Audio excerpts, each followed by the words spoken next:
আমাদের পৃথিবীর রহস্যে ভরা এই গ্রহটি হচ্ছে অনেক অদ্ভুত। এই ছোট্ট গ্রহটিতে এমনও কিছু অদ্ভুত জিনিস ঘটতে পারে যেগুলিকে দেখে আপনার বিশ্বাস হবে না। আমাদের পৃথিবীতে এমন এমন কিছু জায়গা রয়েছে যেগুলিকে দেখে আপনি বলবেন যে এই জায়গাগুলি হয়তো পৃথিবীর নয়, কিন্তু আসলে সেগুলি পৃথিবীতেই রয়েছে। হয়তো আমার আপনার মতো সাধারণ মানুষ সেগুলিকে কোনোদিন দেখে নিয়ে এর আগে। রহস্য জগতের আজকের ভিডিওতে আপনাদের এমন কিছু অসম্ভব লাগে জায়গার ব্যাপারে বলতে চলেছি। তার জন্য না কোনো দেরি করে শুরু করা যাক আজকের video. Haukadalur valley, Iceland.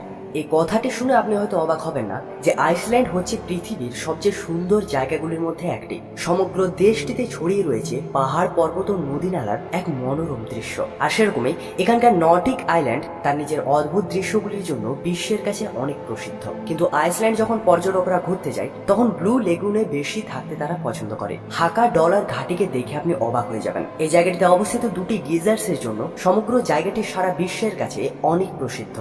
এই দুটো গ্রেট গিজার্স এবং স্ট্রোক হচ্ছে অনেক প্রাচীন, যেটাতে আপনি দেখতে পাবেন একটা গর্তর থেকে বার হওয়া জল ফোয়ারার মতো বার হয়ে অনেক উঁচুতে উড়ে যায়। এমনকি কখনো কখনো এই জল প্রায় 200 ফিট অব্দি উঁচুতে উঠে যায়। এই পুরো জায়গাটির নিচে একটা জলধারা রয়েছে, যে ধারাটির জলচাপ প্রতি 10 মিনিট অন্তর অন্তর বাড়তে থাকে, ও যার ফলে এই হোলগুলির মাধ্যমে জল বাইরে বেরিয়ে আসে। যে এই জলটি অনেক চাপে বাইরে বেরিয়ে আসে তখন সেই জলটি একটা কচ্ছপের ডিমের আকৃতি ধারণ করে, আর এটা দেখতে এতই সুন্দর হয় যেটাকে দেখতে সারা বিশ্ব থেকে অনেক মানুষ এখানে ছুটে আসে। এরপর রেনবো ইউক্যালিপটাস। আমাদের পৃথিবীতে ইউক্যালিপটাসের অনেক প্রজাতি রয়েছে। যদি গণনা করে দেখা হয় তাহলে পাবেন আমাদের পুরো পৃথিবীতে প্রায় 700টির চেয়েও বেশি প্রজাতি রয়েছে, যেগুলি বিভিন্ন সাইজের এবং বিভিন্ন রঙের হয়। এগুলির মধ্যে সবচেয়ে সুন্দর হচ্ছে রেনবো ইউক্যালিপটাস গাছ, যেগুলি লম্বাই হতে পারে প্রায় 250 ফিট। এই গাছগুলির খোঁজ সবার প্রথমে হয়েছিল ফিলিপাইন্সে, এবং তারপর হাওয়াই, ক্যালিফোর্নিয়া, ফ্লোরিডা এবং টেক্সাসেও এই গাছগুলি এখন দেখতে পাওয়া যায়।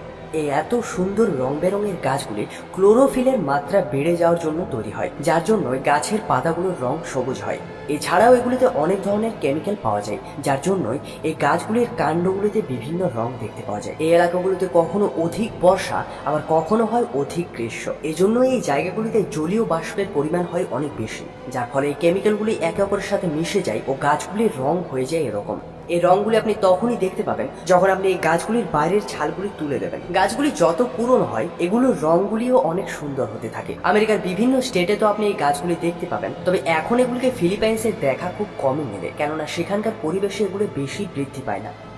ল্যানকুয়াইস ম্যারেনহেন্সিস ন্যাশনাল পার্ক, ব্রাজিল। আপনি হয়তো জানেন না যে সারা বিশ্বের সবচেয়ে সুন্দর সাঁতার কাটার জায়গা কোনো মরুভূমির মাঝের জলাশয়ে হতে পারে। ব্রাজিলে অবস্থিত এই ন্যাশনাল পার্কে কিছু এরকম একটা দৃশ্য দেখতে পাওয়া যায়। এই দৃশ্যটি পৃথিবীতে অবস্থিত সবচেয়ে সুন্দর দৃশ্যগুলির মধ্যে একটি। এই ন্যাশনাল পার্কে অবস্থিত জানুয়ারি মাস থেকে জুন মাস পর্যন্ত এই ছোট ছোট ঝিলগুলিতে জল জন্মায়, ও এগুলো দেখতে লাগে একেবারে লেগুনের মতো। এই অসম্ভব দেখতে থাকা জলাশয়গুলি লম্বায় হতে পারে প্রায় 300 ফিটের মতো ও গভীরতায় হয়ে যায় প্রায় 10 ফিট। যখন এগুলোর উপর সূর্যের আলো পড়ে তখন এগুলোকে দেখার সুখ একটা আলাদাই হয়। এগুলোকে দেখার জন্য শুধুমাত্র ব্রাজিল থেকে নয়, বরং সারা বিশ্ব থেকে মানুষ ছুটে আসে। কিন্তু জুন মাসের পর যখন এগুলো শুকিয়ে যায় তখন বছরের শেষ দিকটা এই জায়গাটি হয় পুরোপুরি শুষ্ক জায়গা, আর সেজন্যই এখানে তখন আর কেউ আসে না। পেনিটেন্স অ্যান্ডিজ মাউন্টেন রেঞ্জ। যখন আমরা জঙ্গলের কথা চিন্তা করি তখন বড় বড় গাছ, পাখির আওয়াজ ও বিভিন্ন জীবজন্তু আমাদের মাথায় আসে, কিন্তু এগুলো ছাড়াও প্রকৃতিতে এমনও কিছু সুন্দর জিনিস রয়েছে যেগুলিকে যখন আমরা প্রথমবার দেখি আমরা আশ্চর্য হয়ে যাই। আমাদের পৃথিবীতে সব জঙ্গলই তো গাছ দিয়ে ঢাকা থাকে, তবে এমন একটা জঙ্গল রয়েছে যেখানে শুধু বরফের স্পাইকস দেখতে পাবেন, যেগুলো সোজা ওপরের দিকে খাড়া হয়ে থাকে। এগুলোর মধ্যে সবচেয়ে মজার ব্যাপার হচ্ছে যে এই স্পাইকগুলো পুরোপুরি বরফ দিয়ে তৈরি। এগুলো সাধারণত আমাদের পৃথিবীতে অনেক উচ্চতম জায়গাগুলিতে দেখতে পাওয়া যায়। লম্বা এগুলো প্রায় 16 ফিট অব্দি হতে পারে, এবং সূর্য যেদিকে থাকে সেই স্পাইকগুলোর মুখগুলিও সেদিকে ঘুরতে থাকে। এগুলোর ব্যাপারে বিজ্ঞানীদের খাতায় বিজ্ঞানীরা এগুলোকে প্রথমবার সাল 1800-তে খুঁজেছিল। এমনকি চার্লস ডারউইনও এগুলোর খোঁজ করেছিল। যখন তিনি আন্দিজ পর্বতমালার ড্রাই আন্দিজের মধ্য দিয়ে পার হয়ে যাচ্ছিলেন তখন তিনি এগুলোকে প্রথমবারের জন্য দেখেছিলেন।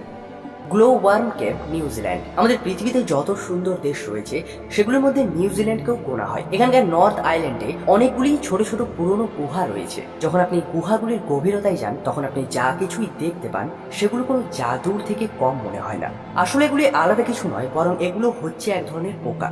এই গুহাগুলি গ্লো ওয়ার্ম নামক একটা পোকার প্রজাতির ঘর। যেমনকি নামে বুঝতে পারা যায় এই পোকাগুলি থেকে আলো নির্গত হয় ও এগুলি নিজেদের আলোর মাধ্যমে গুহার ছাদগুলিতে এক অনেক সুন্দর দৃশ্য তৈরি করে। এই পোকাগুলি থেকে সবুজ এবং নীল রং বার হয় ও এদের শরীর থেকে নির্গত লোমগুলি দিয়ে একটা জালের দেওয়াল তৈরি করে। এই জায়গাগুলি এত সুন্দর যে এগুলিকে আপনার দু চোখ দিয়ে যদি দেখেন হয়তো আপনি বিশ্বাসও করতে পারবেন না। আর এটাই কারণ যে এই জায়গাগুলি পর্যটকদের জন্য অনেক পছন্দের জায়গা। নিউজিল্যান্ডের স্থানীয় মাউরি মানুষগুলো পর্যটকগুলোকে এই গুহাগুলিতে নিয়ে আসে এবং তারা এই সুন্দর দৃশ্যটি দেখে অবাক হয়ে যায়।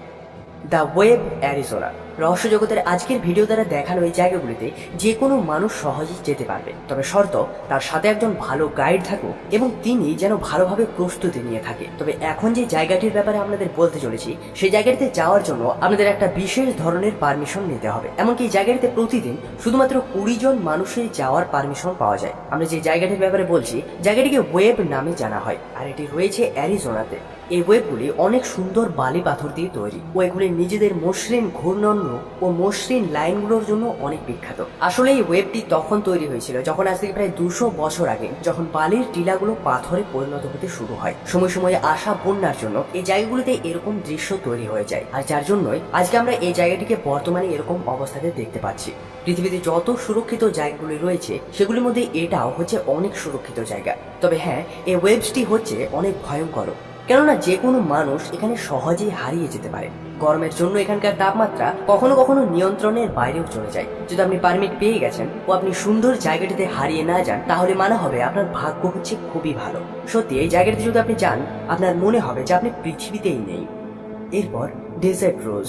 যদি আপনি কোনোদিন মরুভূমির মাঝে আসল গোলাপের খোঁজ করেন তাহলে হয়তো আপনার এই জীবনে কোনোদিনই পাবেন না, কিন্তু আপনি যদি একটু মেহনত করেন তাহলে আমি আপনাদের গ্যারান্টি দিচ্ছি যে আপনারা গোলাপের চেয়েও অনেক বেশি সুন্দর জিনিস দেখতে পেতে পারেন। আপনি হয়তো এটা জেনে অবাক হবেন যে মরুভূমির গোলাপ আসলে কোনো ফুল নয়, বরং এটি জল এবং হাওয়ার মাধ্যমে বিভিন্ন প্রকারের মিনারেল মাটির সাথে মিশে তৈরি হয়। যখন এগুলোর ভেতর থেকে জল শুকিয়ে যায় তখন এগুলো পাথরের বিভিন্ন খণ্ডে বিভক্ত হয়ে যায়, যেগুলি হয় আলাদা আলাদা আকৃতির। এগুলোর মধ্যে হয় কিছু গোল, কিছু সমতল, আবার কিছু একটু বেশি চড়া। এগুলো দেখতে লাগে একেবারে সুন্দর একটা গোলাপের মতো। বেশিরভাগ ডেজার্ট রোজ তো 1/2 ইঞ্চি থেকে শুরু করে 4 ইঞ্চি অব্দি বড় হতে পারে, কিন্তু কিছু কিছু এলাকায় এগুলো অনেক বেশি বড় হয়ে যায়, যেগুলো প্রায় 40 ইঞ্চিও লম্বা হতে পারে।